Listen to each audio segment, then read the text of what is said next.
I was out weeding my yard today and I had a revelation.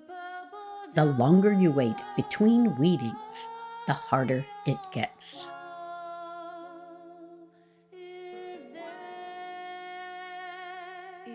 I'm Catherine Gorham with Purple Door Entrepreneur, and today, while weeding, it came to me that most entrepreneurs are running businesses that desperately need weeding. Over time, stuff accumulates. Software you're still paying for, but you haven't opened it in a year.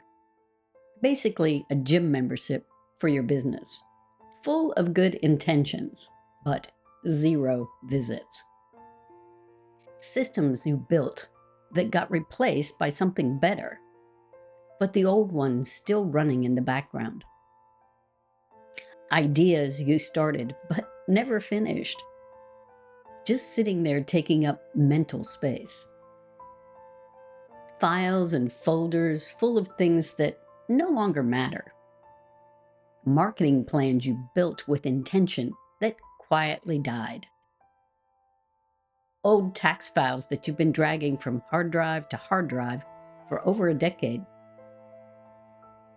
It's the invisible weight of your business, and it's slowing you down. Here's what I know from weeding.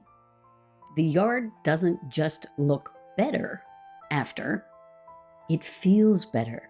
There's an energy shift. And your business works the same way.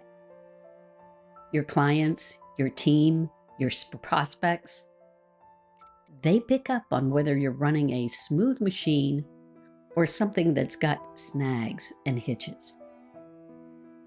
Maybe they can't see your cluttered Google Drive or your zombie subscriptions, but they feel it in how you show up, in your response time, in your confidence, in your clarity. So here's your challenge. Set a timer for 90 minutes this week. Pick one area of your business and weed it.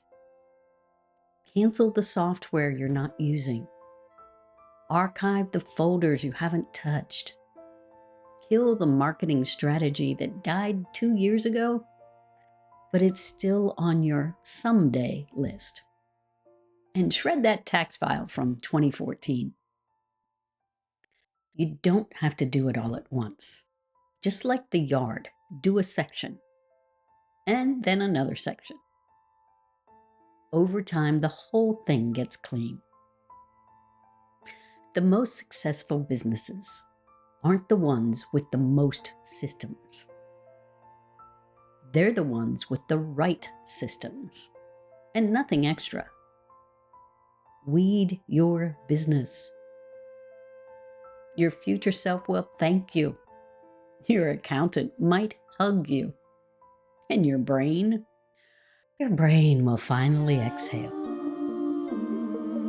I'm Catherine Gore. How can I help you?